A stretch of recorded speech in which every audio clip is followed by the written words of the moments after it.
നമ്മുടെ നാട്ടുകാരുടെ ഒരു കഥയുണ്ട്. ഒരു കഥകൻ്റെ മുന്നിൽ മദ്യം കഴിക്കുന്ന ഒരാളും കഞ്ചാവ് വലിക്കുന്ന ഒരാളും കറുപ്പ് തിന്നുന്ന ഒരാളും ചെന്നു എന്നാണ്.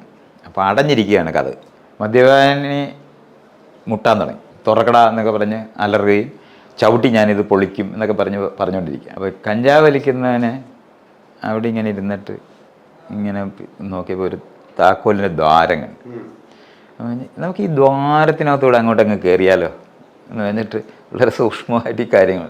കറുപ്പ് തിന്നുന്ന ആൾ എന്നെങ്കിലും ആരെങ്കിലും വരുള്ളൂ, നിങ്ങളെന്തിനാണ് ഈ ബഹളമൊക്കെ ഇരിക്കുന്നത്?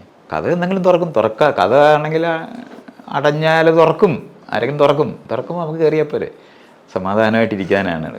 കേരളത്തിലുള്ള കഥയാണ് ഇത്. ആക്ട് ചെയ്യുന്നത് ആളുകൾ എങ്ങനെയാണ് പ്രവർത്തിക്കുന്നത് എന്നുള്ളത് നമ്മൾ ഈ കാണുന്നത്. ഇത് ഒരു ജനറലി ശരിയായ ഒരു സാധനമാണ്. പലതരത്തിലാണ് ഇതെല്ലാം ആക്ട് ചെയ്യുന്നത്. അല്ലാതെ ഈ മയക്കുമരുന്ന് എന്ന് പറഞ്ഞിട്ട് എന്തോ